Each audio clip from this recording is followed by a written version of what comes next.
கர்த்தருடைய பரிசுத்த நாமத்திற்கு ஸ்தோத்திரம் உண்டாவதாக.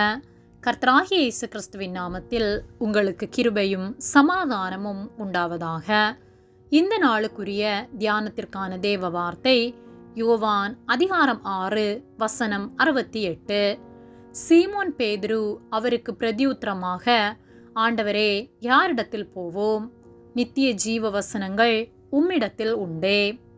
பிரியமானவர்களே, நம்முடைய வாழ்க்கையில் காணப்படுகின்ற சூழ்நிலைகளினால், போராட்டத்தினால் யாரிடம் நான் போவேன்? மனிதர்களை நம்பி நம்பி ஏமாந்து விட்டேனே, எனக்கு உதவுவதற்கு யாரும் இல்லை என்று சொல்லி எல்லா தெய்வங்களையும் வணங்கியும் ஒரு பயனும் இல்லை என்ற கலக்கத்தோடு வாழ்ந்து கொண்டிருக்கின்றீர்களா? யோவான் 6:68 ஆண்டவரே, யாரிடத்தில் போவோம்? நித்திய ஜீவ வசனங்கள் உம்மிடத்தில் உண்டே என்று சீமோன் பேதுரு சொல்கிறார். மனிதனிடத்தில் போவதினாலோ அல்லது விக்கிரகங்களின் முன்பு போய் நிற்பதினாலோ நமக்கு எந்த பயனும் கிடைக்கப் போவதில்லை.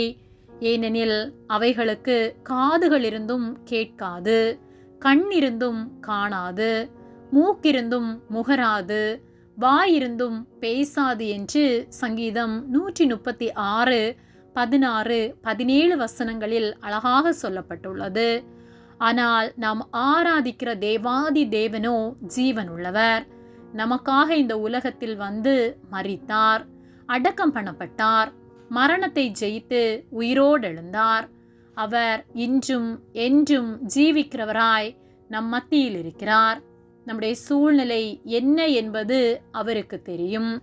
ஏனெனில் அவருடைய பிள்ளைகளாகிய நாம் மாம்சமும் இரத்தமும் உடையவர்களாக இருப்பதினால் அவர் மாம்சமும் இரத்தமுமாய் இந்த உலகத்தில் வந்து நாம் படுகின்ற பாடுகளை அல்ல, அதை காட்டிலும் மிக அதிகமாக பாடுகள் பட்டு நமக்காக எல்லாவற்றையும் சகித்து நமக்காக ஜீவனையே தந்தார்.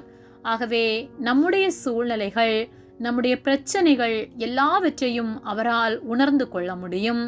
அதிலிருந்து நாம் தப்பித்து கொள்வதற்கான வழியை அவரால் உண்டாக்க முடியும். ஒருவேளை நாம் அனுபவிக்கின்ற பிரச்சனை நமக்கு மிகவும் பெரிதாக காணப்படலாம். இதிலிருந்து எப்படி வெளிவருவது என்று தெரியாமல் நாம் தவித்து கொண்டிருக்கலாம். பிராணிக்கு மேலாக சோதிக்கப்பட அவர் ஒரு நாளும் அனுமதிக்க மாட்டார். அந்த சோதனையிலிருந்து தப்பித்து கொள்ளத்தக்க போக்கையும் அவர் உண்டாக்குவார். ஆகவே நம்முடைய சூழ்நிலை ஒருவேளை நம்மை அமிழ்த்து கொண்டிருக்கலாம். ஆனால் அந்த சூழ்நிலையிலும் மனிதனை நம்பி மனித ஆலோசனையை கேட்டு நாம் செல்வோமானால் நமக்கு ஏமாற்றம் உண்டாகுமே தவிர ஒரு நன்மை உண்டாகாது. நாசியிலே சுவாசமுள்ள மனிதனை நம்புவதை விட்டுவிடுங்கள் என்று வேத வார்த்தை சொல்லுகிறது. ஆகவே மனிதனையே நம்பி இருக்காமல் கர்த்தருடைய ஆலோசனையை கேட்டு அதன்படி செய்வோம். கர்த்தருக்காக காத்திருந்து அவருடைய ஆலோசனை கேட்டு வாழும் போது நிச்சயமாக சோதனையிலிருந்து நாம் ஜெயம் பெற முடியும். அவர் ஆலோசனையின்படி நாம் நடக்கும்போது கர்த்தர் நமக்கு சமாதானத்தை தருவார். இந்த உலகத்தில் மட்டுமல்ல, நித்தியமாய் அவரோடு கூட வாழத்தக்கதாக ஆலோசனைகளை அவர் தந்து நாம் பரிசுத்தமாய் வாழ அவர் உதவி செய்வார்.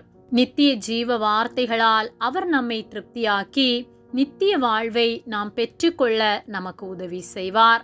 ஆகவே அவரை நம்பி அவர் வார்த்தைகளை கேட்டு ஜீவிப்போம். அவர் நமக்கு சமாதானமுள்ள வாழ்வை தருவார். ஆமேன். ஜெபம்.